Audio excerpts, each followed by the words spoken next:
I never thought I would be a women's rights lawyer. I'm not sure I thought I'd be a civil rights lawyer at all. I've always been a person who's seen so many problems in the world around me and thought that I could feel, truly fulfilled tackling them.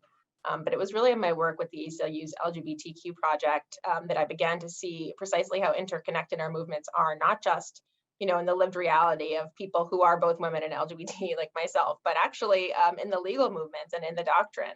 So many of the cases that we were litigating in the LGBTQ space built on early victories in the women's rights space, right? The right to be ourselves at work, regardless of our gender and our gender expression. Being fired because you're a transgender woman is just another variation of the same problem, right? Being told that your sex is relevant to your ability to do your job. And we fought those battles in the women's rights space, we fought them in the LGBT space, and I really wanted to bring that learning full circle back to the women's rights space to build on my time in the LGBTQ movement. The first Title VII case the Supreme Court ever heard involved Ida Phillips. Title VII is the law that makes it illegal for an employer to hire or fire someone based on their sex. And Ida Phillips was a woman who was disqualified from a job because she was the mother of preschool children.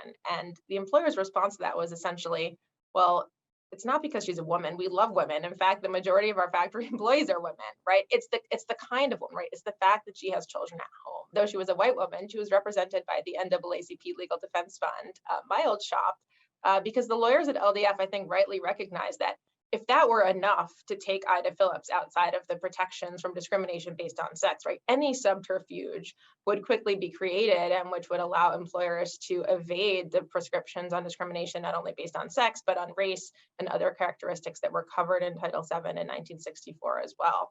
And so the unanimous victory in Ida Phillips' case really laid the foundation for what we think of as modern anti-discrimination law. I'm really proud of the work WRP has done to end gender-based dress codes and gender-based enforcement of dress codes. This is a place where we see so many young people really energized by what they rightly recognize as racist and sexist policing of bodies in school, leading to students being, suspended, missing class time, sometimes missing school altogether. And we've seen just tremendous energy from our young people. And I really take pride in the fact that they're identifying these problems not just as something, as an exercise of authority that they have to deal with, but actually as a form of discrimination and reaching out to places like the ACLU that enables us to step in. In some ways, the most urgent challenge of women's rights is the lack of urgency that our community feels around these problems. We're facing so many entrenched disparities, equal pay, attacks on our reproductive freedom, lack of parity, in caregiving work within the home,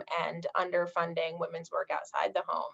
And yet, in some ways, these are the same problems that have plagued us, for decades, certainly since the founding of the Women's Rights Project, and arguably for centuries as well. They're so omnipresent that we almost don't see them as vestiges of sexism and patriarchy. They structure almost every aspect of our lives. And yet, precisely because they are everywhere, we don't feel that same urgency that we feel when we have rallying moments around other urgent civil rights crises. Every day is a civil rights crisis for women's rights.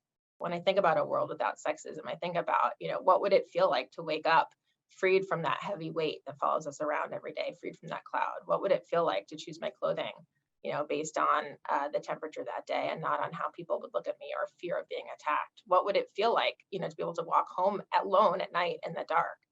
What would it feel like to know that I was being paid fairly for my work and that my work inside the home was as valued as my work outside the home? Gender justice is really about ensuring that everyone has an opportunity to, structure their lives and really to thrive regardless of gender, not in ways that are entrenched or they're limited by gender stereotypes, even when those stereotypes sometimes benefit people.